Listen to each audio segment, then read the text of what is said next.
When you think of homelessness, a homeless person, who do you imagine? What do you believe are the root causes of family homelessness? And how will you address them in your election? Thank you for that. And that's a powerful question.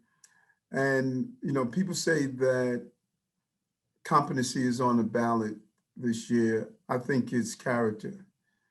And, anyone can regurgitate the stats of homelessness. They can talk about how many people are in shelters and how many children. But what are they doing about it in their personal life, and what have they done about it?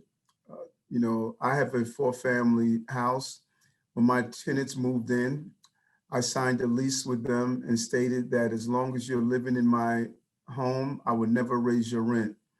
And they have been there for over 15 years and they have never experienced an increase. When I think about homelessness, I think about what happened to me as a child. Kay, I went to school every day. They used to call my siblings and I garbage bag, glad bag children, because we were carrying a garbage bag full of clothing to school every day. Mom thought we were going to be thrown out, and she did not want us to be embarrassed by not having a change of clothing. I knew what the neighbors did for me. They would have a susu and they would help mom pay the rent. They would leave us food on the back porch during Thanksgiving and gifts during Christmas and clothing during Easter. And so when I think of homelessness, I think of me. I think of my brothers and my sisters, and I think the life that we live. And so there's a lot for human need. There's just not a lot for human greed. And the sacrifices I've made personally is based on how people sacrifice for me. These are everyday people who used to be the person that played Little League baseball with me, or the little girl that sat next to me in my church pew. They went through some hard times. And I think the only way we can help them out of those hard times is to have a person who has also gone through those hard times. Give me your So, best 2 minute pitch about how you are going to revamp the city's approach to family homelessness. Given your experience in the housing and homeless field, how are you going to help these families? that pitch is an easy one. There's no urgency. We define crises as any serious incident that does not take place in the Black or Brown community. And when you look at the faces of those who are homeless or living in shelters, they're Black, Brown, and children of Black, Brown, and immigrant communities. So there's no urgency and there's no incentive. Everyone is eating off of the dysfunctionality of the homeless process. How do we spend $3 billion a year and we can't put people in permanent housing? Because there are a bunch of folks who are just making straight up money off it. So I'm going to do a number of things. Number one, we must modernize HBD and our homeless services and all of our affordable housing. We need to look at all of the apartments that are available, how long they've been open, and transition people into permanent housing. We will save money by doing that. But even if it's the highest income brackets, that's higher than the person who needs the apartment, if we subsidize those apartments, we will have more people benefiting and we will save money in the process. Second, we have a lot of hotels in the outer borough, oversaturation of the market. There's no reason we cannot repurpose those hotels into kitchenette, studio type apartments where we can put people into permanent housing. Let's free up and make basement apartments legal. Let's incentivize small property owners like me and have them have breaks on their water bill, breaks on their property taxes, breaks on those other areas so they can keep their affordable units affordable. So there are things we could do that's extremely creative to put people into permanent housing. And my experience throughout these last few years have shown I'm on board with it. Just want to jump in with a follow-up. Just cycling back to the issue of root causes for a second.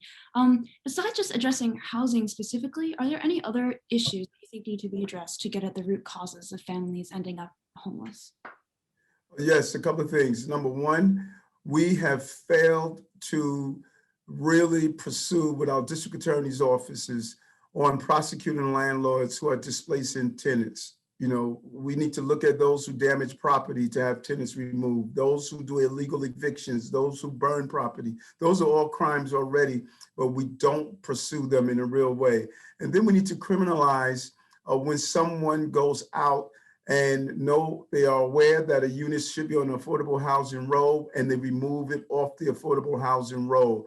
They need to be criminalized, arrested, and charge substantial penalties, because right now we made the cost of taking these properties as a cost of doing business, and there's no incentive to stop.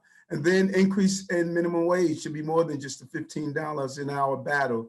We need to make sure that people could afford to live in the city and have a substantial prevailing and living wage. So $20 should be the mark that we are looking for. And then I believe that we need to focus on everything from giving real support around home ownership through Mitchell Lamas, through Nehemiah programs, and through other type of programs that will incentivize people going into not only affordable housing, but permanent home ownership. So as these communities change, we don't lose long-term tenants. And the Advantage program, we had it in place at one time. We need to reinstitute it. We saw a spike in homelessness when the Advantage program was removed from the state, federal, and city level.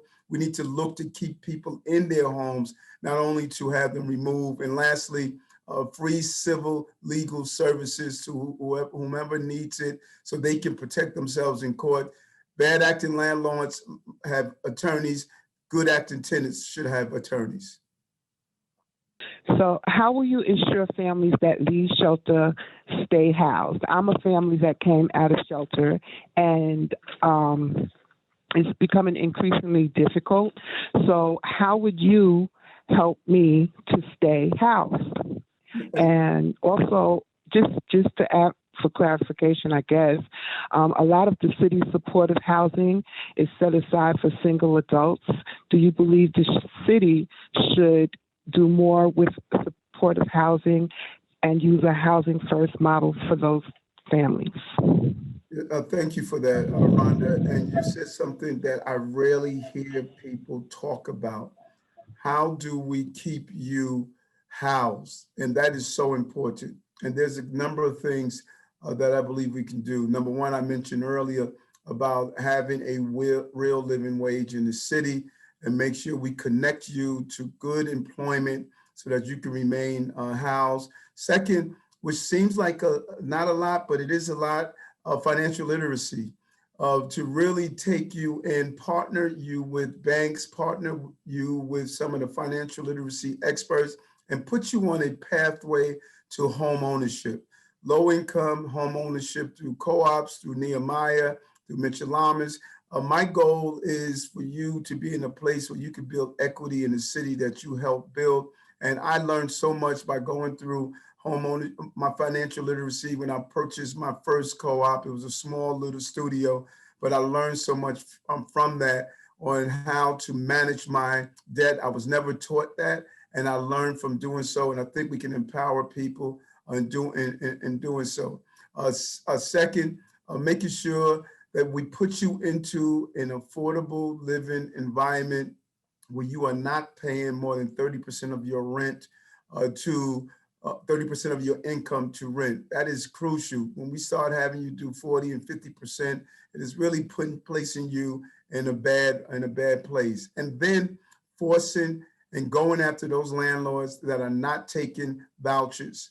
Far too often, I hear too many of my tenants state that they have to go to another location because they couldn't get their vouchers accepted, and raise the amount of the FEPS of vouchers that we have, because it should be equal to what people are actually paying in rent. And we need to make sure that you don't have to struggle to make sure you can keep a roof over your head and go back into the homeless system. So the most common reason families go into shelter is because of domestic violence. Domestic violence survivors are given a quick deadline to leave HRA emergency shelters, but they also face obstacles to getting housing. You have to be in a DHS shelter to be referred to the homeless units in new affordable housing. Will you give DV survivors in HRA shelters the chance to live in those new homeless set-aside units? And in the case that the abuser has left and he's maybe the one in charge of finances, what will you do to help the DV survivors stay home and not enter the shelter? The first part of your question, yes. And Kim, I grew up in a household where it wasn't until we got in our teens where domestic abuse was an everyday weekend occurrence. And it wasn't until we became old enough as boys to tell my dad that this is not happening anymore. And so I know what it is to be traumatized in that fashion. And I believe that instead of the family moving, the abusers should be moving. But we should be doing even more. We should give the family members who are abused the right to remove the abuser's name off the if it's a lease, off the lease. He or she should no longer have a right, if they are abusers, to be part of deeds. It's something that I pushed when I was in the state Senate. And it takes far too long for the abuser to have to pay everything from child support to his other financial obligations. The amount of time and amount of documentation one needs to prove that they are waiting for child support is unacceptable. My tenant in my home, she went through a domestic violence situation, and it took her over 1.5 years to get support. And the city told me if I take her to court, they would pay me the back rent, and I refused to do that. I waited 1.5 years until she was able to get on her feet beforehand, because if I would have taken her to court, it would have placed a mark on her credit report and hurt her chances to get in a lottery apartment system. And so we put too many barriers in the way of those who are the victim of domestic abuse. The city continues to abuse them, even worse than the abusers, and I would stop that as the mayor.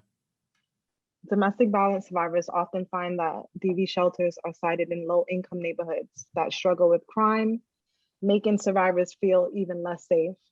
Will you change this? And in general, how will you counter opposition from high-income and privileged neighborhoods to the sightings of shelters? Great question. First, yes, I want to answer immediately yes to your first question of changing that. I'm going to change the mindset of what we have been doing in the city. We have been upzoning in poorer communities and moving affluent New Yorkers in those communities and displacing long-term tenants. And we have been leaving other parts of the city free from any upzoning or moving in new affordable units. I say let's upzone in affluent areas. Why is that important? Because then one solution will solve a multitude of problems. When we upzone in affluent areas, we are dealing with the school integration issue. Our schools are too segregated. We're dealing with the access to transportation, and we're dealing with access to healthy food. And so I'm going to upzone in areas like 34th Street to 14th Street, from 9th Avenue over to Park Avenue, and even places like Soho, which were the sacred cows of where you couldn't upzone before. And so I'm not worried about people who are going to fight back or push back. I was in the police department with 100 Blacks in law enforcement who care. I was willing to stand up with guys that carry guns. I'll be darned if I'm going to be afraid to stand up with people who have pencil and paper. We're going to upzone the city. Sorry to interrupt you, but just to ask, so I know rezonings apply mostly to housing, but what about the issue of shelter settings, which happen sometimes very quickly? Will you also push those into more high income neighborhoods? Yes, I will. And if you look at what I did as the borough president, Abigail, we had places in Prospect Heights where court was trying to open, and there were entire residents over in that area that was saying, no, we don't want to shelter here. I've stood up with the men's shelter there, and also in Clinton Hill. One of the hardest places to house people are in communities that really have an attitude that they don't want people being housed in their area, and that's unacceptable to me. And we changed the mindset in places like Kensington. We told the community residents, embrace the shelter. be part of the shelter, give support to people who are there. We did the same thing in Prospect Heights, and we really started changing the mindset of people and understanding that these are their neighbors, and there by the grace of God goes I. So when I was in the shelter, I actually was put in one of these small rooms. I went to 4 different shelters, mind you. But the cost when I found out was $4,000 a month, which to me is outrageous when you don't have your own key and you don't even have proper space to put clothes in that. To me, I think the city should have put their money in other places other than put it in the shelter. I would have had a better use. I would have had a proper kitchen. My daughter would have had her own room and things like that, etc. So the question to you is, these days, it's popular to say we need housing, not shelter. But how exactly would you move away from shelter spending and more sure, make sure there is real housing for these in need? And you're so right. You know, you almost say to yourself that this is not only about dollars and cents. This is about common sense. You know, $4,000 a month for a place that's not really suitable. You could go to Waldorf Astoria for that dollar amount. Uh, People are eaten off of the dysfunctionality of the system. That is where the problem is. So many people benefit from this dysfunctional shelter system. And so as I announced yesterday with Robbie Carnegie, the housing chair, what I said to HRA and HPD, I said, why do we have so many units that are vacant where we can place people into housing in those units, and it will actually be cheaper? When we spend 70% of our budget on shelters, that makes no sense at all. My focus is going to be a focus on housing, getting people out of shelters, cycling them into permanent housing. And we could do it on several different levels. Number one, let's look at those available units that we have. Then let's look at those units where it's 130% of AMI, but they're not being filled. No one is taking them because people are just going to other locations and they are renting the market rates. So if government subsidize a family that is not meeting that 130% AMI, you're actually saving money instead of leaving the apartment vacant.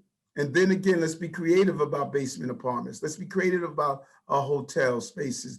Let's be creative about putting people on a pathway to low income co-ops and Michelamas and programs like that. So we need to be creative and take the money out of a shelter system and put it in a housing system. In 2019 to 2020, for the 5th year in a row, the number of students who were doubled up or living in shelters topped 100,000. That's about 1 in every 10 students in our public and charter schools. Students without secure housing have higher rates of absenteeism, and the pandemic has only made the problem worse. Many children still don't have Wi-Fi, and it's hard for parents to monitor their children while also trying to make ends meet. How are you going to make sure that homeless children don't fall through the cracks of the education system? You know, Kim, that's such a powerful question. First, if you don't educate, you will incarcerate.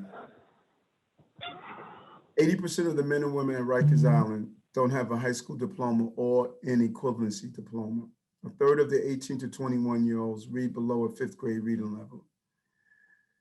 If you are homeless, living in a homeless shelter as a child, you have a high level that you won't graduate from high school.